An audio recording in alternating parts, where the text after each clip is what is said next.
Welcome to Washington Watch with Congressman Walter Jones. Each month, we take a look at the events happening in Washington, D.C. and how they affect our lives here in eastern North Carolina.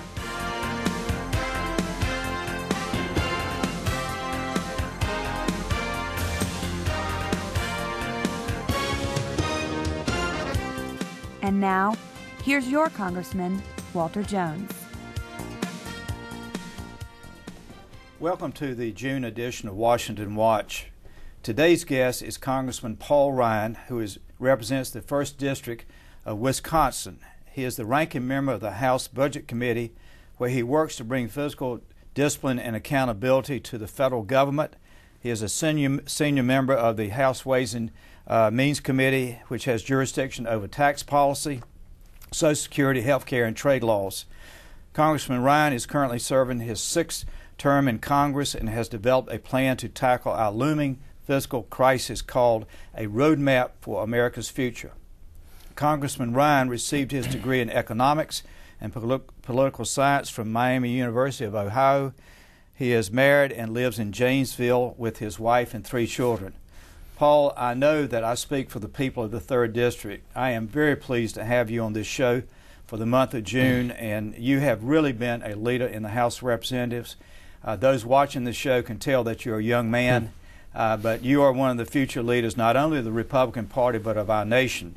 I would like for you to, if you will, explain this plan to a roadmap for America's future, because I'm excited about what you are proposing. Great. Well, hey, first of all, great to be here with you, Walter. Thanks for hosting this and having me on your show. I put this roadmap for America's future out in 2008, put a new version out just this last January. It's a bill that does 3 things, basically. Number 1, it not only balances the budget, but it pays off our debt. Number 2, it fulfills the mission of these entitlement programs in a sustainable way by fulfilling the mission of health and retirement security. And number 3, it puts our economy in the position not just to, follow globalization, but to lead globalization, to succeed and lead in global competition in the 21st century economy. So a prosperous economy, a debt-free nation, and the mission of health and retirement security secured for all Americans. Those are the 3 things it does. It's basically a fundamental restructuring of our federal budget. And I argue that it's better to do it now before we have our own debt crisis. It's very clear statistically, it's an irrefutable fact, that we will have a debt crisis in this country, that we are borrowing in the future far more than we can ever hope to pay back. We already know we're giving our kids and our grandkids a lower standard of living based upon the path we're on. And so what this does is it says to people in and near retirement, those on Social Security and Medicare or about to be on it, people 55 and above, they're grandfathered in the current system. No changes occur for them whatsoever. But because we know these programs are going bankrupt, for the next generation, they're reformed. And they're reformed in ways to resemble the kinds of plans that you and I have as congressmen. The healthcare system that Medicare becomes for younger people works like the one that you and I have as federal employees or members of Congress. The Social Security system is a system where if people want to stay in the traditional system, they can, or they can have a retirement benefit just like you and I have as a member of Congress with our thrift savings plan. Doing these kinds of reforms combined with real health care reform that's not government-run health care, but patient-centered, consumer-directed health care, along with fundamental tax reform that's pro-family, pro-small business, pro-international competition, that gets us where we need to be to have a prosperous economy, higher standards of living, paying off our national debt, and in achieving these key goals for our society. And so it keeps our government limited and our people free. That's the idea of it. And it's been certified by the Congressional Budget Office as achieving the things I just described. Well, that is so impressive. And Paul, I really want to commend you again. You really have the ability to really deal with these issues and be well respected by people on both sides of the aisle. Well, thank you. Let me ask you, who else is taking an interest in your roadmap for America? Well, actually, the president brought it up at our retreat, and he brought it up basically saying it's a serious proposal, that the numbers do add up, but that he has big philosophical differences of opinion with it. And I understand that. He clearly does. It's been looked at from the actuaries at Medicare as making Medicare permanently solvent. The actuaries at Social Security, the trustees, say it makes Social Security permanently solvent. Solves the Medicaid funding problem we have in our states. So it's been looked at from experts, fiscal experts from the left and the right, members of Congress, other leaders, as achieving these goals of preempting a government debt crisis. I would simply say, though, Walter, we really basically have a choice of two futures in this country right now. And we have time to make the right choice. Before long, we probably won't. And what I mean when I say that is, we have the choice of renewing the American idea, where the government's limited, we maximize liberty, freedom, free enterprise, self-determination, those things that make us great and exceptional as a country. And this roadmap is designed to preserve that American idea and prevent our government from getting so large that it stifles entrepreneurship and economic growth and gives our kids a debt they can't handle. That's the choice we can make to prevent that from happening. The trajectory we are on right now is to basically move us down what I call a cradle-to-grave social welfare state. And the trajectory of our current government, this Congress, and what they've done with health care and all the other spending is really giving us a choice. Do you want an opportunity society with a safety net? Or do you want a cradle-to-grave social welfare state like what they have in Europe, which clearly precipitates the debt crisis that they're experiencing right now? These are the choices. The roadmap is an alternative to the welfare state that is being erected right now in Washington, and that is the path we are on. And I would just simply say, reapplying those principles that built this country to the problems of the day, you can fix the problems, preempt this debt crisis, and give us the kind of prosperity and individual freedom that we've known and loved in America that defined us and made us the most exceptional nation in the history of the world. Paul, you mentioned that President Obama had taken an interest in your proposal. Explain to those watching this show as well as to me, how do you generate the interest behind an effort like you are proposing? Because I worry about so many times with great ideas and really seems like programs that could work and make this country a better hope for our children and grandchildren. But it's a matter of how do you move this forward? Is it going to take several years? Are you going to have to build support among Republicans and Democrats and the American people? How do you see moving forward? I've been going at it for more than 2 years now already. Okay. I think the debt crisis that's occurring around the world and in Europe in particular is sort of concentrating people's minds on this issue. So I do believe that more and more people want to know the facts. They want to be talked to by like adults instead of children. And I would argue that touching entitlements with reforms, albeit gradual reforms, was always considered the third rail of politics. Right. You touch it, you die. Well, I don't think it's like that anymore. People know you've got to tackle these fiscal challenges or else the whole country goes down. And so I think people are ready for this type of a thing. I put it out there, and this is the only plan that's been introduced in Congress between the House and the Senate, Republicans or Democrats, that actually achieves the goal of paying off our debt and balancing our budget and making these programs solvent. So I put this out there not saying that I have it all figured out. This is how I would do it. My goal in putting this out there in 2008 and 2010 was to say, here's my way of doing it. Please have other people bring their plans to the table. And unfortunately, nobody on the other side of the aisle has joined us in that debate. Mm-hmm. And unfortunately, if we don't fix this problem, the kind of tax burden that people are going to have to bear in this country are tax levels we've never seen before, which will stifle our economy. Paul, have you had a chance to talk to former Senator Alan Simpson? Mm-hmm. He is going to co-chair the Debt Commission with a gentleman from North Carolina, Erskine Bowles. I'm a member of the commission. Well, I'm glad I brought this up. Yeah, I didn't realize that. No, I'm one of the three House Republicans on the commission. Well, congratulations on that. You. I missed that. I didn't see that. So. Yeah, I've been getting to know Erskine quite well the last month or so. I didn't know him at all before this commission started. He seems like a very even-handed guy. He is. Very fair arbiter, and obviously I know Alan Simpson. I just met him on the commission. So the commission is meeting, and we're discussing these various things. That's great. As far as I'm concerned, as a conservative, I'm not interested in creating some new revenue machine for Washington to have the tax levels rise to the spending levels. We got to get the spending down. That's the problem right now. Don't have a revenue problem in Washington. We got a spending problem. And so we're bringing these ideas to the commission, as a member of the commission, hopefully to get some bipartisan agreement on the need and the wherewithal to reduce spending. Well, I am so encouraged, and I'm sure it was in the press. I just missed seeing who was on the commission, but that gives me hope now that, and certainly those watching the show, that a young man like yourself with such great innovative ideas to make America safe, financially speaking, that you are on this commission. Can we talk about the health care bill? Sure. And you were very outspoken on the Ways and Means Committee. You did a great job, along with other Republicans, trying to bring some sound science, if I can use that terminology, to this effort. And people back home, it is still a very, very hot button issue.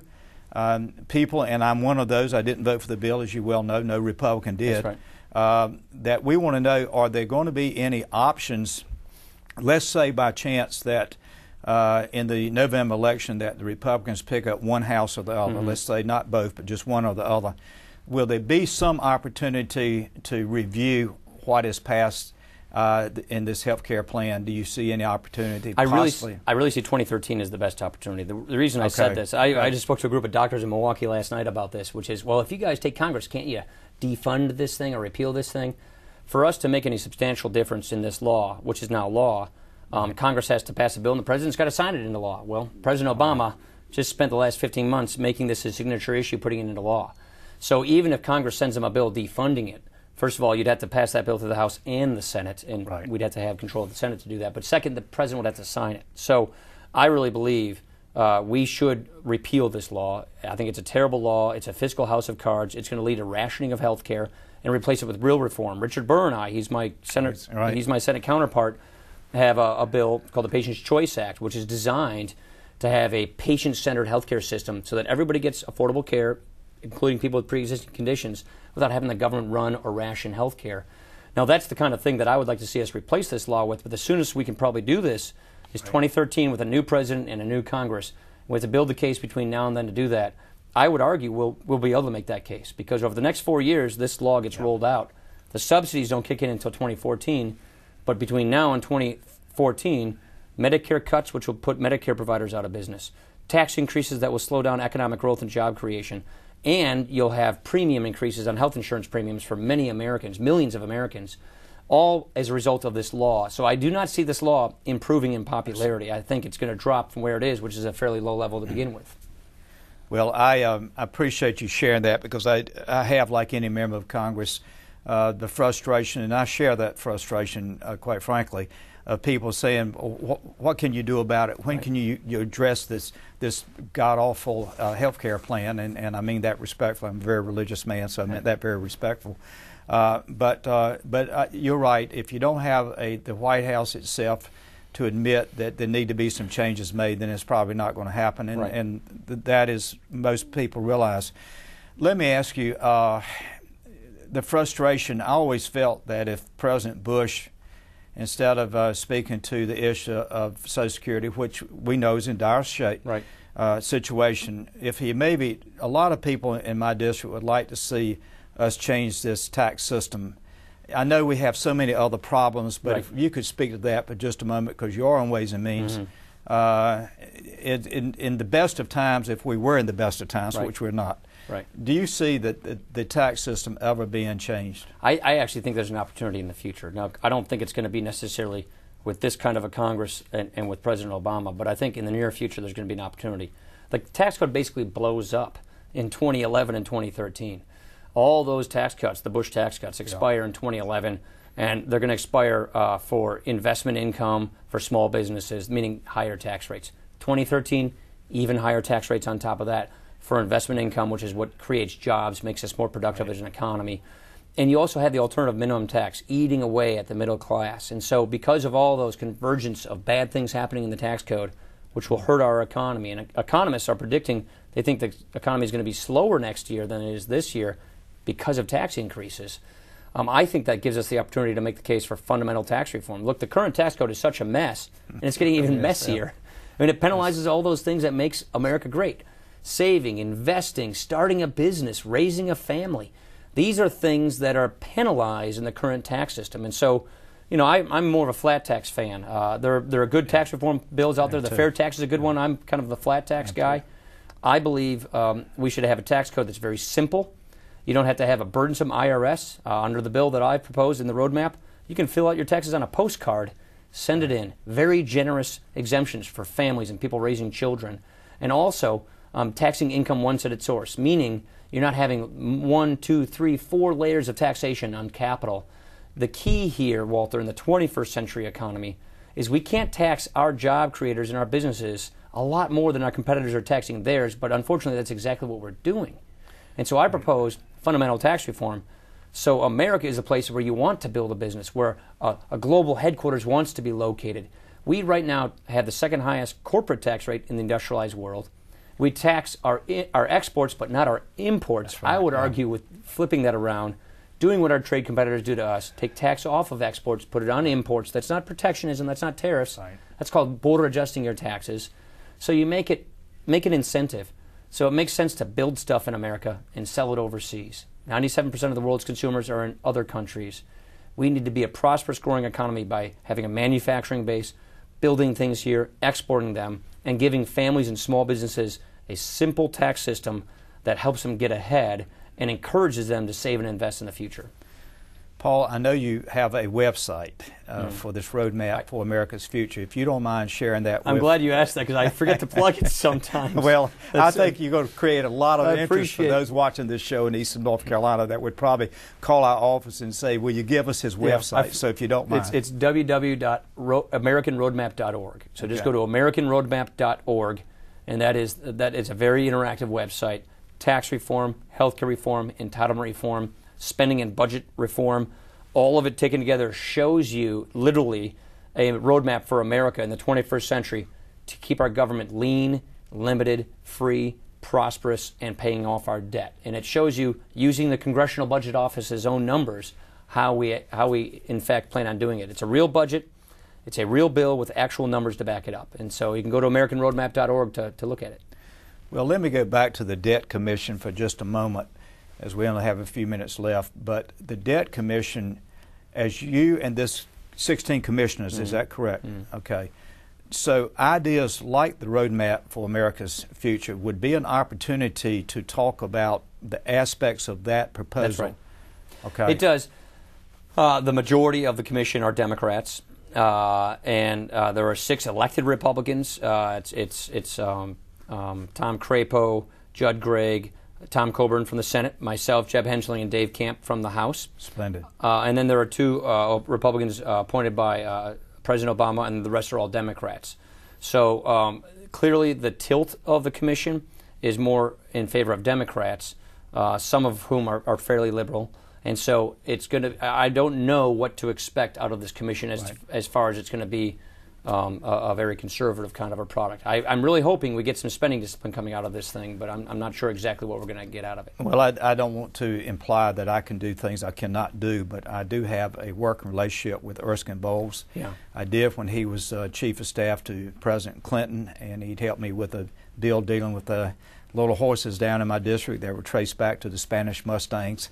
And so I'm going to, after this show, I'm going to try to call Erskine next day or two and tell him I was fortunate enough to have you on the show and how much I think of you and admire what you've been trying to do. And I know without that call, by the way, he would reach out because he's become that kind a big fan person. of his. I've just gotten to know him. We had a nice conversation just this weekend on the phone. I really have a lot of respect for Erskine, and I can tell he really wants to do what's right for the country.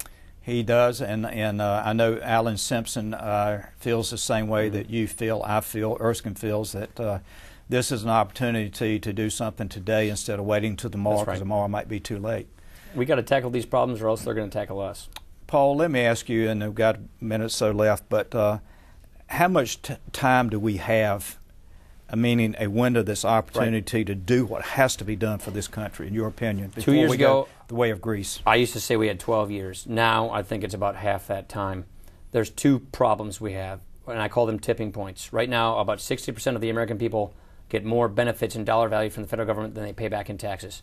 So we're going to a majority of takers versus makers in America, and that will be tough to come back from that. They'll be dependent on the government for their livelihoods than on themselves. That's one tipping point. The other tipping point is all these entitlements that are exploding our debt. So I think we just have a handful of years before it gets pretty late. So the handful of years would be, I'm going to nail it down a little bit more, 5, 6 years? 5 or 6 years is just off the top of my head, but credit markets are a tough thing to speculate. Yeah. But it's accelerating the problem, and that's why we said 10 years, 2 years ago. Now we think it's about 5 or 6 years. Paul, I want to thank you for being on this show. I know that the people of my district, the 3rd Congressional District, have enjoyed watching and listening to you. Again, thank you for your leadership in trying to save America's future. And With that, in about 1 minute, we're going to have Glenn Downs, my Chief of Staff, will be on the show to talk about several issues that you have brought to our attention from the district. And again, I want to thank Paul Ryan for being on our show. Thank you. Thanks for having me, Walter. Thank you. Welcome to the second part of the June edition of Washington Watch. Glenn Downs, my Chief of Staff, is with us now. And Glenn, that was a very interesting discussion with Paul Ryan. Yes, it was, and I appreciated being over there and having the opportunity to watch it. And what was interesting to me was the questions. A lot of the questions that you asked Representative Ryan were questions that people from the 3rd District call and ask, want to know what you think. So you asked, you kind of ended the interview asking how much time is left. And Representative Ryan indicated, well, he thought it was 10 or 12 years. Now maybe it's 5 or 6 years. But we've seen in Europe and in Greece and recently in markets here, things happen very, very quickly. So do you think we have that much time? Glenn, I have been saying in the district 4 to 5 years. And certainly I don't have the background or the knowledge that Paul has or even you have on these economic issues. But some things are just really basic, and I think that the time to, and I hope that the Debt Commission will be successful. I hope it will listen to people like Paul Ryan and the others on that committee, because I think 5 or 6 years is what we have. If not, I think we're heading down the road of Greece. Well, Representative Ryan's plan, his roadmap for America's future, does balance the budget, and it does pay off the debt, and it does all of the things that he says it does. But boy, when it does it, the reason there's only one plan out there is that most politicians don't want to put their name on a line, because you're talking about a lot of pain to a lot of people. You're talking about raising Social Security retirement age for younger people, etc. How ready do you think the American people are for not just cutting somebody else, but cutting themselves in order to make the whole system work? I don't think we're there yet, but I think the Debt Commission with Erskine Bowles and Alan Simpson and the commissioners like Paul Ryan have a wonderful opportunity to wake up the country to know we don't have the luxury of time. We're heading down the road of Greece, and it could happen in a minute, second, overnight, 5, 6 years. I think they have a tremendous opportunity to educate the American people and the Congress to the fact that we've got to make some tough decisions if our children and grandchildren are going to have any type of future. As we're taping here today, it was not that long ago that people had to file their federal income tax returns, and so that always tends to generate a lot of questions about the tax system and complaints about the tax system and dealing with the IRS. And you asked Representative Ryan what he thought about the tax system. And so that's one of the questions a lot of people want to know. Mr. Obama has talked a lot about a value-added tax. There's this idea of a fair tax, a flat tax, a national sales tax, or just kind of keep muddling through the way we've been doing. What would you do? I agree with Paul. I have been a flat tax since I first came to Congress, because you remember Dick Armey, who was our majority leader when we were the majority in the mid-90s. He had been a strong advocate, written books about flat tax, and I believe the flat tax, in my opinion, everybody's got their own opinion, I think would be the best way to go for the American people. It's simple, and you know exactly what your percentage is that you've got to pay back to the federal government. So that would be my choice. But if I'm in Congress at that time, I'm going to listen to the people, and I want to do what the majority of the people would like to see done if we get a chance to reform the tax system. I'd like to shift gears for just a second, because, boy, we get an awful lot of questions. You know, there's an awful lot of Eastern North Carolina is a very patriotic place, and we've got a lot of people who are active duty military families, and veterans, and a lot of questions tend to come in surrounding those efforts and those programs, whether it's the wars overseas or very pedestrian things sometimes right here at home, dealing with the one of the issues that you've worked on for years has been an effort, because we do have such a big Marine Corps presence in Eastern North Carolina, is the effort to rename the Department of the Navy, the Department of Navy and Marine Corps. Can you just one more time, for those who haven't heard it, why is that not just a token thing? Why does that really matter one way or the other? Well, Glenn, I've always felt that we have 4 wonderful services, fighting teams. We have the Department of Army, we have the Department of Air Force, and we have the Department of Navy. Well, based on the law, the Navy and Marine Corps are one fighting team. But yet in the name, there's not but one name.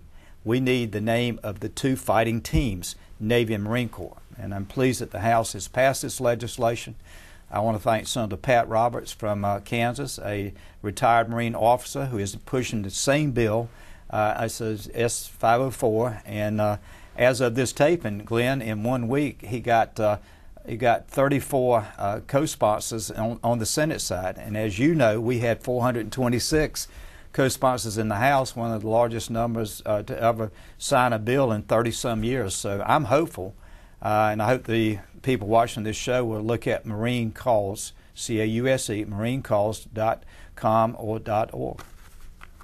Well, you mentioned the one team, one fight, and the part of that I know from observing you is because of the sacrifice that so many Marine families have made, particularly in the last 10 years or so, in the efforts overseas, and as part of that, there are quite a few people haven't come home, and there are families that you've tried to do some things to make sure they've been looked after. One sort of serious and sort of lighthearted way of dealing with it, trying to make kids understand, is something you've been recently involved with. There's a program that several corporations in America are financing. It's not financed by the taxpayer, but it's a program that's being conducted by Sesame Street, where they will produce a DVD that will help young children who watch Sesame Street understand when a mom or dad doesn't come back from war. And then there's a second DVD that deals with frequent deployments. And in fact, the Sesame Street group is going to be down at Camp Lejeune the Saturday after this taping, and I intend to go down to Jacksonville to be in the audience. I'm very concerned about young children who lose a mom and dad to war, and so it's an interest I have from my heart. Well, I know we're almost out of time, but in this effort to rein in federal spending, and including some military spending, I know that you think needs to be done, along with everything else. How do you think your colleagues are going to react to wanting to continue to take care of people, particularly in that situation? Well, Glenn, I know people care. I don't want to see any of these programs be cut short because of money. Glenn, thank you. I know we've made it short again, but thank you for being on the show. Thank you for watching the show. And as Glenn said, let's not forget our men and women in uniform in Afghanistan and Iraq. So I would like to close by asking God to please bless our men and women in uniform, and please, God, continue to bless America. Thank you for watching the show. Thank you for taking the time to join us for Washington Watch.